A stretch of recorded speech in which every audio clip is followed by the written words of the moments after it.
आज हम देखेंगे क्वाड्रिलेटरल के बारे में। देखिए, क्वाड्रिलेटरल का मतलब होता है चतुर्भुज। ऐसा फिगर जिसकी चार भुजाएं होती हैं उस फिगर को हम चतुर्भुज बोलते हैं, क्वाड्रिलेटर बोलते हैं। अब क्वाड्रिलेटर बहुत सारे टाइप्स के होते हैं, उनकी साइड्स को डिफरेंट डिफरेंट साइड्स का कर दिया जाए, डिफरेंट डिफरेंट एंगल्स में उनको चेंज कर दिया जाए, तो हम डिफरेंट डिफरेंट फिगर्स हमें निकल कर आते हैं। तो हम एक एक करके सारे क्वाड्रिलेटरल्स के बारे में देखेंगे। सबसे पहले देखते हैं टाइप्स ऑफ क्वाड्रिलेटरल। क्वाड्रिलेटरल का पहला टाइप होता है स्क्वायर। हम स्क्वायर के बारे में पढ़ेंगे, क्या प्रॉपर्टीज होती है। स्क्वायर की जनरल प्रॉपर्टी होती है कि चारों जो भुजाएं हैं, चारों जो साइड्स हैं वो इक्वल होती हैं। सेकंड होता है रेक्टेंगल। रेक्टेंगल में क्या होता है, दो साइड्स इक्वल होती हैं। रेक्टेंगल को हिंदी में आयत बोलते हैं। थर्ड होता है पैरेललोग्राम। पैरेललोग्राम को समानांतर चतुर्भुज बोलते हैं। आमने सामने की साइड्स इसकी इक्वल होती हैं और इसकी प्रॉपर्टी जब हम प्रॉपर पढ़ेंगे पैरेललोग्राम के बारे में तो हम उसमें देखेंगे। फोर्थ होता है रोम्बस। रोम्बस में भी चारों भुजाएं सेम होती हैं, लेकिन कुछ विकर्णों में, इसके डायगोनल्स में कुछ चेंजेस होते हैं स्क्वायर और रेक्टेंगल के कंपैरेटिव में, वो भी हम आगे पढ़ेंगे। और फिफ्थ होता है ट्रेपीजियम। ट्रेपीजियम को बोलते हैं समलंब चतुर्भुज, जिसमें आमने सामने की दो भुजाएं डिफरेंट साइड्स की होती हैं लेकिन पैरेलल होती हैं और दो साइड्स बिल्कुल अनपैरेलल होती हैं। उस फिगर को ट्रेपीजियम बोलते हैं। फिर एक फिगर और होता है काइट का, वो भी हम पढ़ेंगे।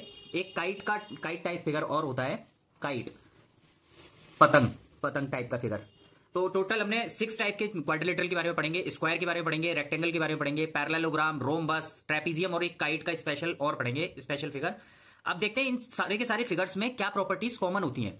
तो सबसे पहली प्रॉपर्टी, ये सारे के सारे जो फिगर्स हैं वो होते हैं 2 डायमेंशनल। सारे के सारे 2D फिगर हैं, इसमें दो साइड्स होती हैं, मतलब दो हम कोऑर्डिनेट के बारे में बात करते हैं, या तो एक्स कोऑर्डिनेट होगा या वाई होगा, वाई या जेड होगा, या फिर जेड या फिर एक्स होगा। मींस या तो लंबाई चौड़ाई होगी, या चौड़ाई और ऊंचाई होगी, या फिर ऊंचाई और लंबाई होगी। ये सारे के सारे फिगर 2D है, 2 डायमेंशन में होते हैं। तो 3 डायमेंशन का फिगर कौन सा होता है? 3 डायमेंशन का फिगर होता है जैसे माचिस की डिब्बी है, उसमें लेंथ भी होती है, चौड़ाई भी होती है, लंबाई भी होती है, चौड़ाई भी होती है और ऊंचाई भी होती है। ऐसे फिगर जिसके अंदर तीनों चीज प्रेजेंट होती है, तीनों चीज अवेलेबल होती है, लंबाई, चौड़ाई और ऊंचाई, उसको 3 डायमेंशनल फिगर बोलते हैं। और ऐसा फिगर जिसमें सिर्फ दो चीजें अवेलेबल होती हैं, या लंबाई चौड़ाई होगी, या चौड़ाई ऊंचाई होगी, या ऊंचाई लंबाई होगी, ऐसे फिगर 2 डायमेंशनल फिगर होते हैं। तो पहली प्रॉपर्टी, सारे के सारे फिगर्स में जो कॉमन प्रॉपर्टीज हैं, ये जितने भी फिगर थे, square, rectangle, parallelogram, rhombus, trapezium और काइट, ये सारे के सारे 2D फिगर हैं। अच्छा, इसमें सब में 4 तो साइड्स होती हैं। साइड्स का एक और हम टाइप बोल देते हैं, साइड्स को हम एजेस भी बोल देते हैं या फिर भुजा भी बोल देते हैं। और 4 वर्टेक्स होते हैं, 4 कॉर्नर होते हैं, कॉर्नर्स को हम वर्टेक्स भी बोल देते हैं। और नेक्स्ट इसकी कॉमन प्रॉपर्टी, सारे फिगर्स में चारों के पास 4-4 एंगल होते हैं। और सबसे इंपॉर्टेंट प्रॉपर्टी कि जो भी फिगर बना होगा ये क्लोज्ड फिगर होगा। एक और इसकी प्रॉपर्टी ये होगी इंपॉर्टेंट प्रॉपर्टी, ये क्लोज्ड फिगर होगा। चारों जितने भी फिगर होंगे वो होंगे क्लोज्ड फिगर्स, ठीक है। और चारों क्लोज फिगर होने के अलावा जो चारों एंगल्स होंगे, वो चारों एंगल्स को अगर हम आपस में जोड़ दिया जाए, उस क्वाड्रिलेटरल के चारों एंगल्स को जोड़ दिया जाए, तो जो उनका सम होता है वो 360 डिग्री होता है। सबसे इंपॉर्टेंट पॉइंट यही है। अब नेक्स्ट देखते हैं। अब एक जनरल डायग्राम से हम पूरे जो हमने प्रॉपर्टीज पढ़ी है उसको समझने की कोशिश करते हैं। ये एक जनरल फिगर दे रखा है। इस फिगर के बारे में ये नहीं बता रखा है कि ये रोम्बस है, ट्रायंगल है, ट्रेपीजियम है, काइट है, स्क्वायर है, रेक्टेंगल है, कुछ भी नहीं पता, बस एक जनरल फिगर है। तो हमें ये पता चल गया कि ये एक क्वाड्रिलेटरल है।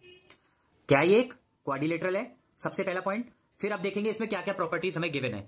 ये क्वाड्रिलेटर है, ए बी सी डी। ये जो पॉइंट्स हैं, इन्हीं पॉइंट्स को हम वर्टेक्स बोलते हैं या फिर क्या बोलते हैं, corners. A B C D जो पॉइंट्स हैं, इन पॉइंट्स को हम वर्टेक्स भी बोलते हैं या कॉर्नर्स बोलते हैं।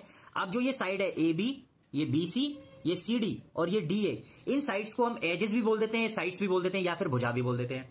अब अंदर जो एंगल बन रहा है, जैसे ए वर्टेक्स है, ये बी वर्टेक्स है, ये सी वर्टेक्स है और ये डी वर्टेक्स है। अब ए वर्टेक्स पे जो एंगल बन रहा है उसको एंगल ए बोलते हैं। बी वर्टेक्स पर जो एंगल बन रहा है, बी सीड्स पर जो एंगल बन रहा है उसको एंगल बी बोलते हैं। सी सीड्स पर जो एंगल बन रहा है उसे एंगल सी बोलते हैं। और डी वर्टेक्स पर जो एंगल बन रहा है उसको एंगल डी बोलते हैं। तो 4 साइड्स हो गई, 4 साइड्स है इसमें, A B, B C, C D और डी ए। 4 एंगल है, angle A, angle B, angle C, angle D. Sum of all interior angle, देखो angle A plus angle B plus angle C plus angle D, जो चारों का सम है वो 360 degree है।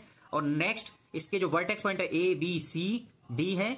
और इसकी जो साइड्स हैं, अब देखिए साइड्स हमने क्या मान रखी हैं, ए बी को ए मान दिया है स्मॉल, बी सी को स्मॉल बी मान लिया है और सी डी को स्मॉल सी और डी ए को स्मॉल डी। तो हमने यहाँ पर इसकी नंबरिंग कर रखी है। इसकी जो 4 एजेस हैं या फिर साइड्स हैं या फिर भुजाएं हैं वो ए बी सी डी है। यही इसका कॉन्सेप्ट है। अगर आपको मेरी वीडियो पसंद आई हो तो चैनल को ज्यादा से लाइक करें, शेयर करें, सब्सक्राइब करें। Thanks for watching.